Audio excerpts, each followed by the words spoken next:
Hey guys, this is Doc Holiday, and I wanted to walk through what I've been doing in LOTRO lately. So this is the week ending with January 28th, and most of my time this week actually I've been on my warden, and this actually is one of the skirmishes. This is actually the end of the Siege of Gondaman, and essentially what I've been doing is I've been working on the World Renown deed.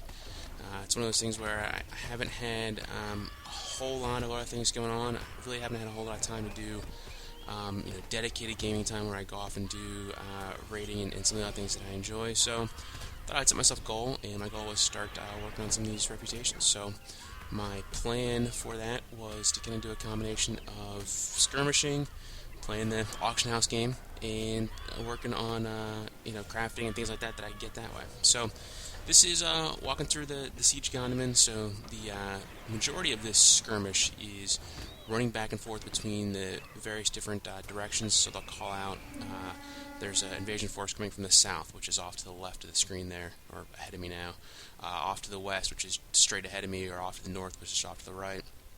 And there'll be wave after wave that comes through that'll come through and attack. The end sequence here is you'll have waves of mobs that'll come at you, and then there's also going to be ones that spawn right over here in this corner. So one of the things that I did earlier was I would go and just go meet them down at the bottom there, and then I would notice that the NPC there, Mathy, was taking a lot of damage. I couldn't quite figure it out, and that's when I realized, oh, hey, wait a second, he's getting hit by people over here. So, good thing to kind of keep an eye on what's going on. The other thing to consider is, since skirmishes take place in the various different regions, in this case this is in Erdluin, anything you do in these skirmishes will carry over to deeds and traits that you're working on. So, for instance, one of the ones that I'm working on, you'll see the things that popped up there was for the Hengerball, the flying birds. I was able to progress that deed in the skirmish. So you can go through and work on deeds that way. There's a lot of them that you can go through and do in Erdluin, in Bree, as well as in Shire, that you can get through that method. Lonelands and all is the same kind of idea on concept. You can progress those deeds and traits through working through skirmishes. The other thing so the reason why I'm doing the Siege of Gondaman skirmish here is skirmishes do grant reputation. So it's 700 reputation per clearance of the skirmish. So it's not great, but it's not bad. And you think about, you're getting rep, you're getting deeds, you're getting traits, you're also then getting skirmish marks. I average around 300 skirmish marks per skirmish that I go through. So it's not bad. So my overall goal here was to grind skirmish marks. And in this case, for the most part, I'm just trading those skirmish marks directly for reputation items. And this will allow me to get reputation with everything but the Grey Rangers, the Grey Company, so the Rangers, the Grey Company, and the Augrade, the Men of Enendwith. So, and also the Elglain, the reputation that's out in the Lonelands. They don't have a barter item either. So, but after that, I can go through and get all of them through reputation marks. So I'm kind of working my way through, and you'll see a couple of other examples here. So this is kind of the first things. You have waves of mobs that'll attack, with some lieutenants sprinkled in, and then this is the end. And this actually kind of happened a little bit differently than what has happened to me before. Whereas previously I've ended up fighting both of these bosses at the same time, and this time I was able to pull them separately. So pulling them separately certainly was a lot easier. Not that this was necessarily challenging, but you'll see the dragon coming in here. So he's one of the bosses. And then, and he only aggroes when you get close to him. So as long as you stay away from him, he won't bother you. So you can go ahead and go get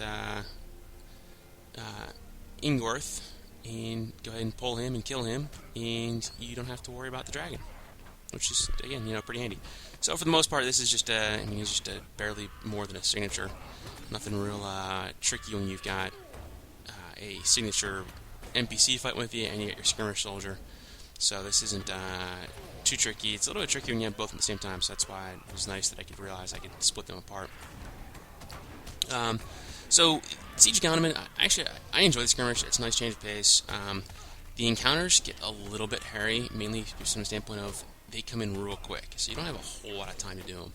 So what I ended up doing for a lot of them was I would take the skirmish mob, grab the aggro on it, and I would drag it to wherever I was. You have to watch out for pathing and some of those kinds of things. But for the most part, that worked out really well, just to be able to go ahead and grab him, bring him in, and then complete the encounter that way. But unlike other skirmishes, you really don't have much time. It's pretty much, you got to hit it right away. Now, one of the things that I didn't do just then was when dragons have their damage inductions, it's usually a really good idea to interrupt those, because that breath is really annoying, not just for you, but other NPCs. So I highly recommend, if you have a chance to interrupt that, to go ahead and do that, because that's pretty important. So that was part of my siege work in Gondomin. This is me having fun out in North Downs. This is Dolden. So essentially, here I'm farming reputation items for the Rangers. So this is the reputation that's in Estelden. And I just had a lot of fun. Basically, I would just run around and grab everything and go and kill it. So one of the things that I noticed was killing these bone speakers. That was critical to do first, because they heal not only themselves but everybody else. So I would go through and I would be leeching as much as I can off of everybody else, and then I would try and burn down these stone speakers as I would.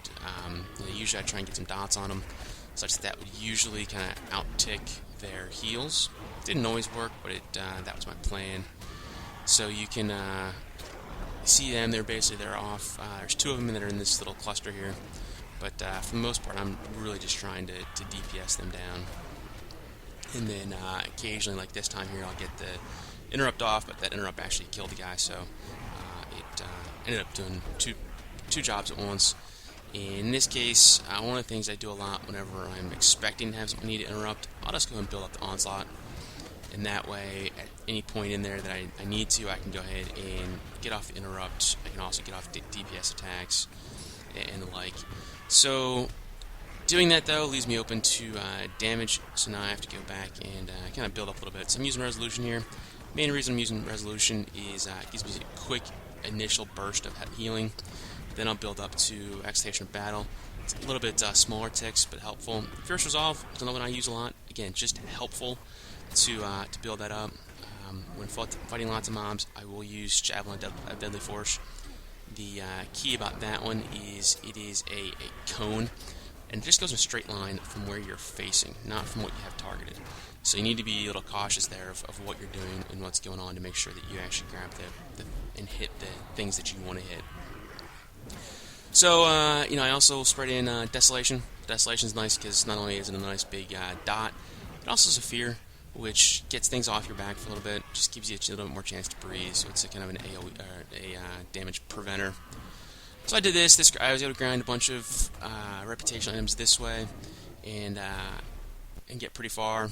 This is, I'm actually here in Bree, so I apologize, it is a little bit dark, it's just the way that inside there, and essentially ended up going through and submitting all of my Bree reputation items. This is for me getting to Kindred. So just these, I did a combination of buying off the auction house, as well as, you notice there I only ended up posting those 23 back on the auction house to get myself to Kindred. This is Mickle Delvings. This is with the Hobbits, getting a reputation here. This actually, I farmed a bunch of these, just happened to get them, as well as off the auction house. And this just kind of gives you a feel for where I stand right now. I still have a lot of stuff that I have to do, mainly the Counts of the North, Wardens of Anuminous, and then the Lossel. So that's a Forest Shell. Those are a couple of the big ones that I have left. And then the Elglane, that's going to be another painful one. And this is finishing up here at the Rangers. So for the most part, I was off grinding rep, nothing else too terribly exciting. Hopefully next week I'll have a chance to do some more group work. But other than that, I will talk to you next week.